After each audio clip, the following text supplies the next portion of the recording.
The views expressed on the Nova Society are those of the panelists and guests and do not necessarily reflect the views or opinions of the Phoenix Research Institute or any institution which any panel member is associated. Welcome back to the Nova Society. I'm your host, Dr. Brooklyn N. Weldon, and I'm here with my panel, Dr. Scott Gershwer and Dr. Mark Bound.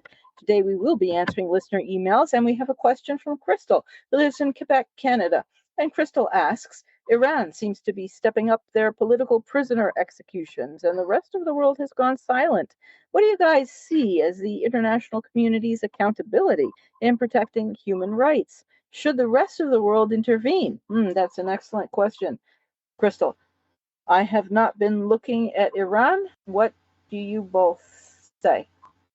Well, Iran, since we're calling it the 12-day war, Iran has been executing a lot of people, and they actually passed a law. Their parliament approved a motion to fast-track a bill to facilitate the greater use of the death penalty for espionage or cooperation with hostile governments, which includes both Israel and the United States. And so, they passed a law. They're going to execute people. They continue to do that. Quite a few people have been executed. More people are about to be executed. It's obviously a horrible thing, but when you suffer for defeat like Iran suffered in, what was it, June? I don't remember. June, yeah. Somebody's got to pay. It couldn't be the government. Somebody had to be undermining them. So, they're going to go out there and kill people, their own people. Yeah. Is it going to be up to Amnesty International has certainly been involved in declaring that they must stop doing this. It hasn't had any effect, nor I hope would Amnesty International expect that it would. We don't really control Iran, so I don't know what we can do about that. I don't think really there's anything that we could do about it. Iran now, after Scott's self-described 12-day war, has kind of gone into the back burner. I mean, there's a lot of other things going on in the world. The Israel conflict, of course, the conflict in Ukraine, the stupidity in the United States. So there's all sorts of things already going on. It was still, China and Taiwan, the possibilities going on there.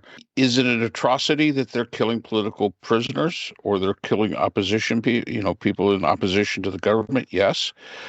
And usually when that happens, that shows the government's afraid. They're afraid of it. They're terribly afraid. And, in our last podcast, we were talking about who's next as far as who the Trump administration will go after. And I think that's one thing that we failed to really mention about this whole situation here, and I'll get back to the question eventually here, is that the Trump administration's afraid.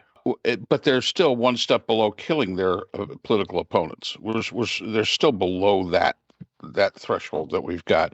Iran, not so much. I guess my question would be is what exactly, to Krystal, what exactly would you want the world to do at this point in time? With everybody's hands are full. You've got this trade issue going on. I mean, and she's from Quebec, Canada. Yay, Quebec, Canada. I really don't know what you would want the rest of the world to do in this case. It's an internal thing. It's a shame. It's a horror, absolutely.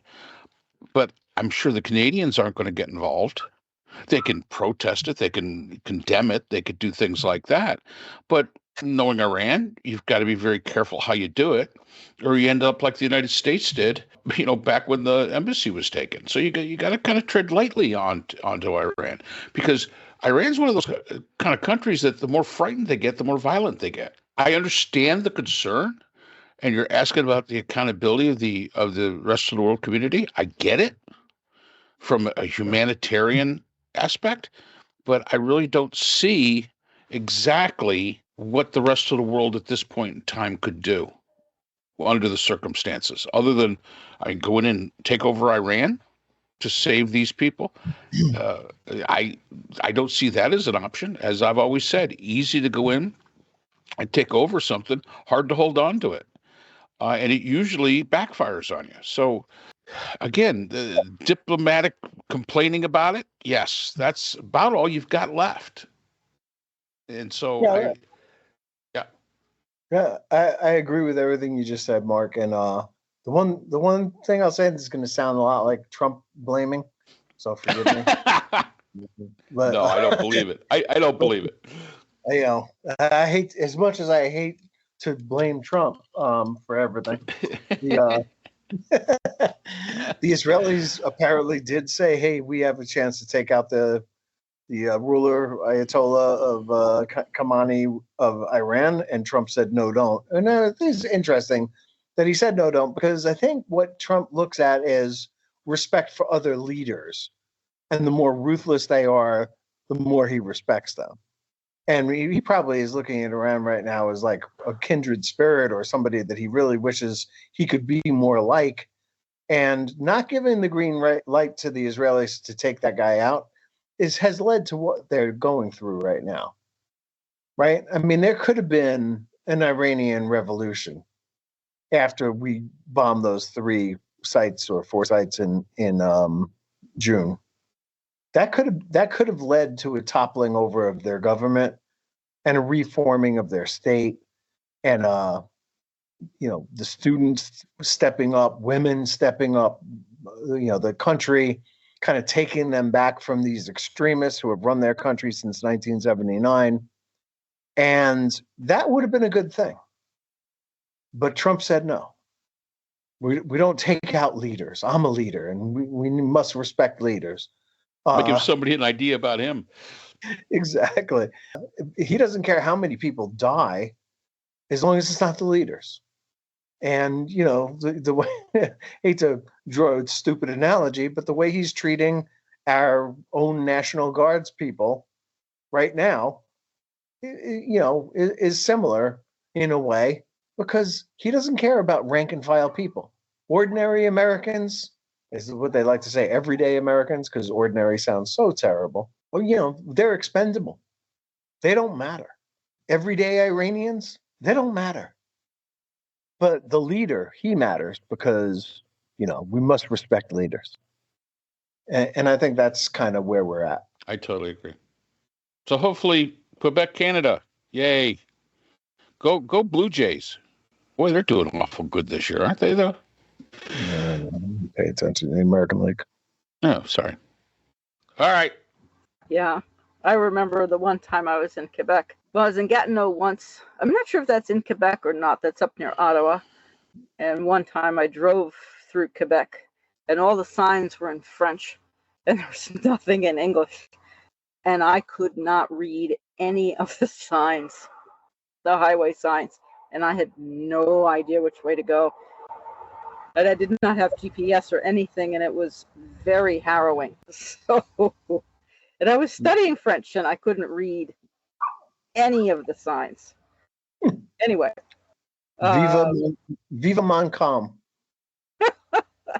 So yeah, but yeah, it's certainly beautiful there. So thank you for the question, Krystal. I do hope that we answered that fully. I'm sorry, I don't have anything to add, but certainly a sovereign nation. There's as Mark and Scott both said, I mean, we'd have to go in, and the United States or a coalition would have to go in and topple the government. And under this president, that's certainly not going to happen, regardless of how egregious and how horrifically cruelly the government is treating their own citizens. There's really nothing that anyone else can do except condemn, and then the government, like the Iranian government, simply ignores what other people say and continues and does what it wants as a sovereign nation.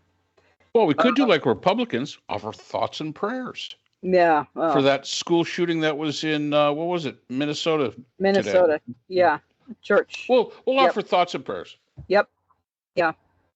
So thank you, Krystal, for the question. And thank you, everyone, for listening and for sending us your questions and possibly your thoughts and prayers also. Do also consider subscribing if you have not subscribed on the platform of your choice. Subscribing is free. We do not have any paywalls.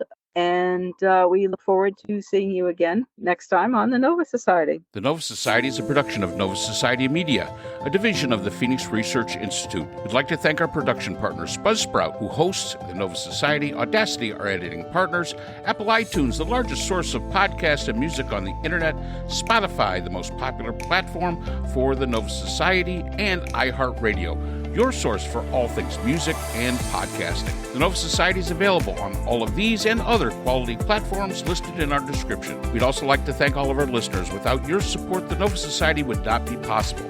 If you have a question or comment, we can be reached at nova.society.podcast@gmail.com. So for Dr. Brooklyn Ann Weldon, Dr. Scott Gershwer, and all of our production partners here at the Nova Society, I'm Dr. Mark Bound. Remember, the true power in society is knowledge. Thanks for listening, and we will see you again next time. Hi, everyone. This is JJ, the co-founder of Good Pods. If you haven't heard of it yet, Good Pods is like Goodreads or Instagram, but for podcasts. It's new, it's social, it's different, and it's growing really fast.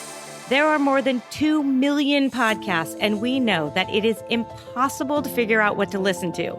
On Good Pods, you follow your friends and podcasters to see what they like. That is the #1 way to discover new shows and episodes. You can find Good Pods on the web or download the app. Happy listening!